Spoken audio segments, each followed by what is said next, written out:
going to talk about some vocabulary related to polynomial graphs today.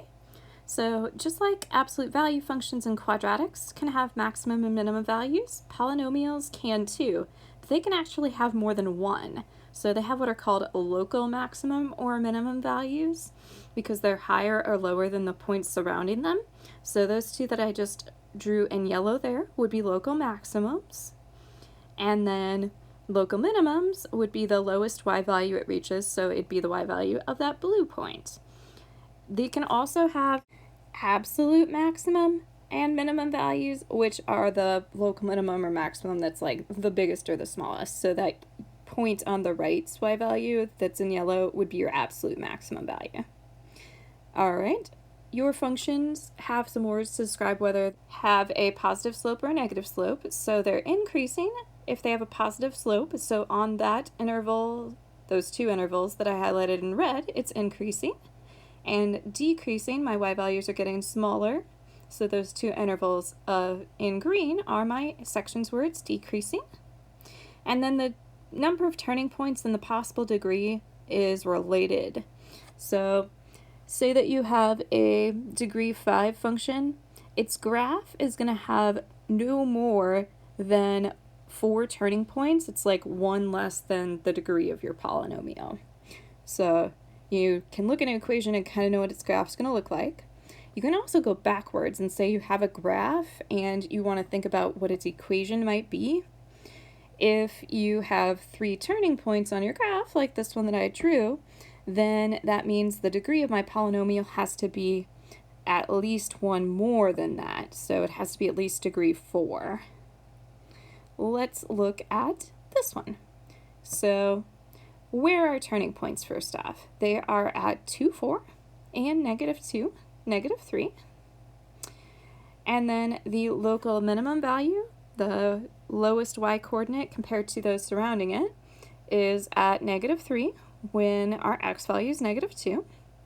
The local maximum value is going to be 4 for our x value of 2.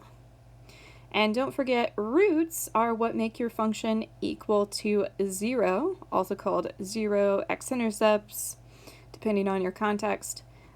These would be -4 and +4 are the x values that would make this function equal to 0. And then concave up, concave down, remember, is where it's like bending upwards. So you always use the interval of x values to describe where your function's concave up, concave down, or increasing or decreasing. So you're saying on these x values, my function's concave up, not the y values. So from -infinity over to 0.5, it looks like my function is bending upwards. So these are kind of approximations. What you have may not match what someone else has.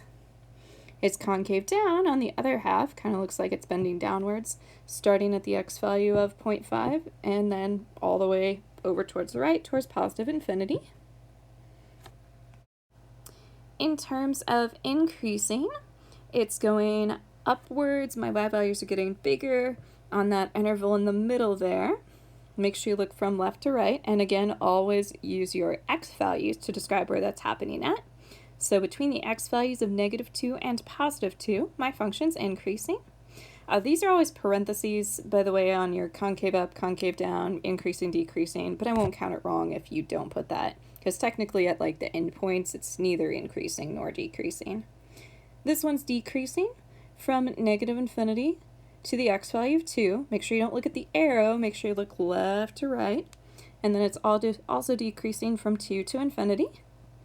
And since it has 2 turning points, that means my degree has to be at least one larger than that, degree 3, which you already know that it's odd because my ends go different ways. Could be degree 3, 5, 7, etc.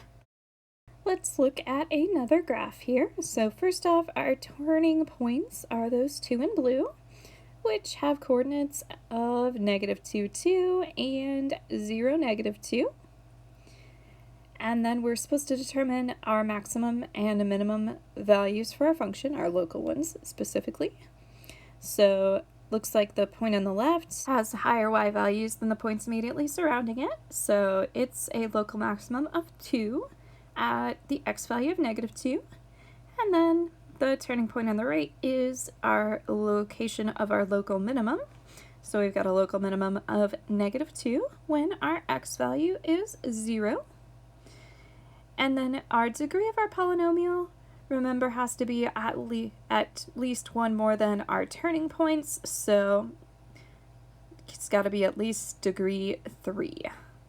Could be 5, could be 7, at least degree 3.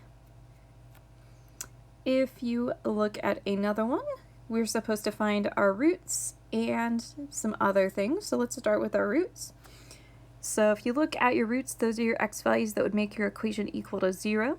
We're going to approximate them because we can't exactly tell, but it looks like those 3 x values would make our function equal to 0.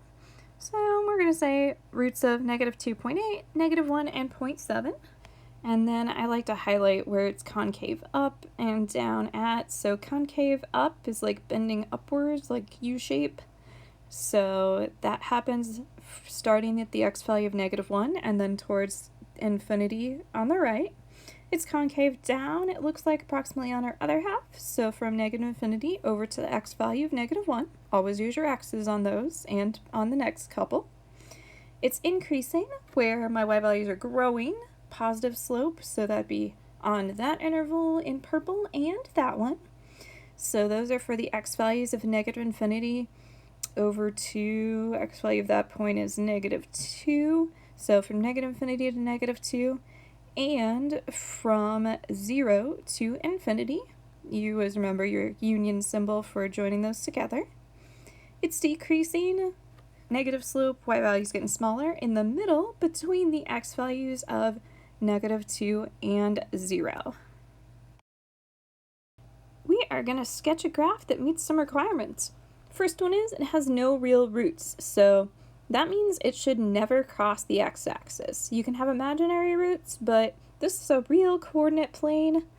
Won't see the imaginary one unless you take trig.